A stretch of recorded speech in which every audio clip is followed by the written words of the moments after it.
Hello and welcome to Film Peaks, where we investigate where film peaks or valleys. As usual, I'll keep this spoiler free, but I will add a riff section at the end of the video where I show my score and give some thoughts.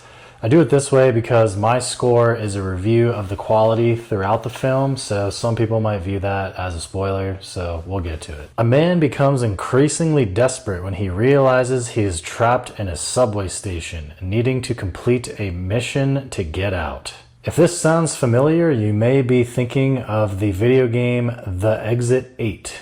With the rise in popularity of liminal spaces, the Japanese developer took 9 months to create the video game in which a player must traverse a sterile subway hallway where he is trapped in the station somehow. He must go through the hallway and spot anomalies. If you're somehow unfamiliar with what liminal spaces are, they are often abandoned or empty spaces that can make whoever's looking at them feel unsettled.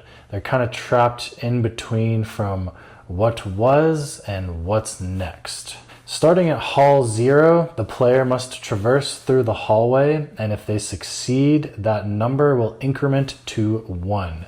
If they reach 8, they are freed. If they fail to spot an anomaly or do not turn back quick enough, that number is reset back to 0, hence the number 8 and infinity. Anomalies can range from different things such as a missing doorway or a doorknob being out of place or some pretty crazy shit. Now, there are plenty of other similar games out there. We're talking like Cabin Simulator, The Backrooms Anomaly, Subliminal, The Stanley Parable. The list goes on. These are just a few of the major ones. I felt this movie was appropriate to talk about now with the Backrooms movie coming at the end of this month. So The Exit 8 sold over 2 million copies or something like that, so it is only natural that they want to make a film out of it. So add this to the list of recent horror game film adaptations alongside the likes of Iron Lung and The Mortuary Assistant, to name a couple. It is directed and co-written by Genki Kawamura, who is also a producer on Your Name. I know a lot of people gas up Your Name. I think it was really aimed more for Japanese audiences, so I don't really hold that level of appreciation for it, but it was pretty good. He did work alongside the game's creator, Kotake Create. I don't know how to pronounce his last name, but you do know in this way the movie is true to form. It stars Kazunari Ninomiya as the Lost Man, and that's the thing about this movie, is that no character has an actual name, it's just they are the something. I thought this guy was like 18 or 19 years old, but in classic Japanese fashion, this guy's actually older than I am. He's been in Gantz and Letters from Iwo Jima, so like he's been in some pretty high profile other works that I've seen and just didn't recognize him. Yamoto Kochi is the walking man. If you've played the game, it is that guy. You get to see some extra stuff about him though, which I thought was pretty cool. The only other real character to mention here is Naru Asanuma as the boy. He's just another boy they find lost in this infinite loop at one point. There really aren't too many characters in this film, but I don't know how many people you really could fit into a subway hallway. There aren't really many set locations either. It's literally mostly just in this subway station hallway. So to be able to keep a 90-minute movie interesting with basically just a hallway, I'd say is a pretty big accomplishment. I'm always interested to see what the next good single location film is, you know, along the likes of something like Iron Lung. I really enjoyed that movie. This is in that ballpark. I want to say I liked Iron Lung more, but you know, this was still pretty good. I just find it interesting to choose this particular walking simulator to make a film adaptation from. I mean, we already have things like Firewatch, Amnesia: The Dark Descent, Soma, and many more that already have a story baked in. The Exit 8 pretty much doesn't. You just basically play spot the difference until you can leave the subway station. The movie version, however, does have a complete story. We get to see the initiation of the time loop, and they do so in a pretty cool way. It's actually filmed in first person for the first stretch of the introduction of the movie, and it is a very good like game-like introduction to the film. It's a clever way to transition us as the player into the role of the observer. The way that the Lost Man interacts with things and kind of learns the rules and the lay of the land was how I would expect a real person to interact with this type of situation. So I think they did a good job in that regard. The early anomalies and whatnot aren't exactly lethal, so there's plenty of chances to mess up and get the counter back to zero. As I mentioned, it's like under 90 minutes long, and I was worried about how you could stretch that out, a 20-minute video game, into 90 minutes of film. But they did add a pretty interesting B plot. We get to kind of see how some of the anomalies might become that way.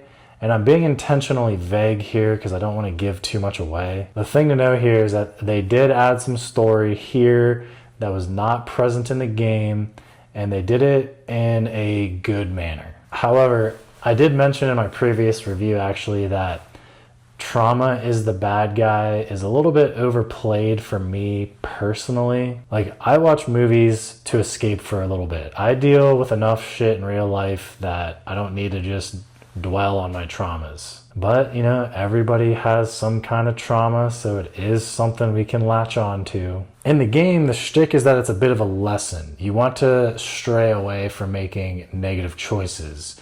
You don't want to follow the path of being a red ant that gets stuck in a death loop, going in the constant spiral of infinity until you die. The movie isn't far off from that, but I think the choice that they made is just decent. I do need to say this one other thing. I'm not a big fan of when movies introduce a small child that ultimately needs saving and really changes the main character's trajectory, oftentimes in the end, sacrificing themselves for the child instead of like whatever the main mission was. One recent thing I can think of is Squid Games. It happened in that. Other examples I can think of from recent memory is like 65, that one with the dinosaurs and stuff, Kate, Gunpowder Milkshake, Aliens with Newt. It's just once you throw the child in the mix, it really changes things, and I don't always enjoy that. But that's more of a me thing. In this movie, there is an element of that, sort of. Overall, I think it was a good watch. It's theater worthy if you're in the mood for that type of thing and you enjoy liminal spaces. Otherwise, it's totally fine to watch at home. But I think we'll call it here. I need to talk about some things in the riff section. So if this is your jumping off point, thank you for making it this far. Let me know if you think this is a good video game adaptation, either in the comments or on the Film Peaks app, free on iOS or on Android. We move on. Okay, we've made it to the riff section. I'm about to show my score, so this is your last chance to avoid any sort of spoilers. Okay. So this is what I thought of the movie. I enjoyed it for the most part. It's not the best. I didn't hate it. I do need to mention a couple things though. I did not like that the lesson here was more so around accepting the responsibility of becoming a father.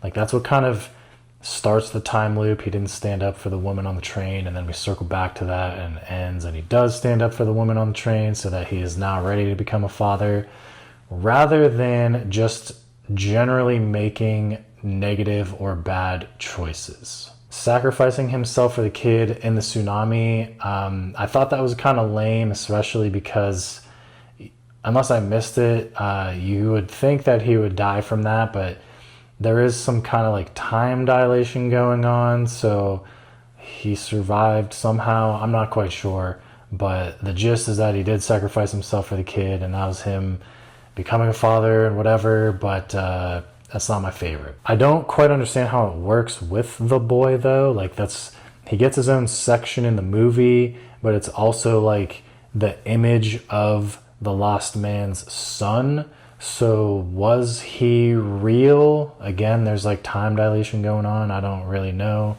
Maybe I just don't understand that part. let me know. Also, the inhaler was completely pointless. He started off needing it every like few minutes, just coughing up a lung constantly.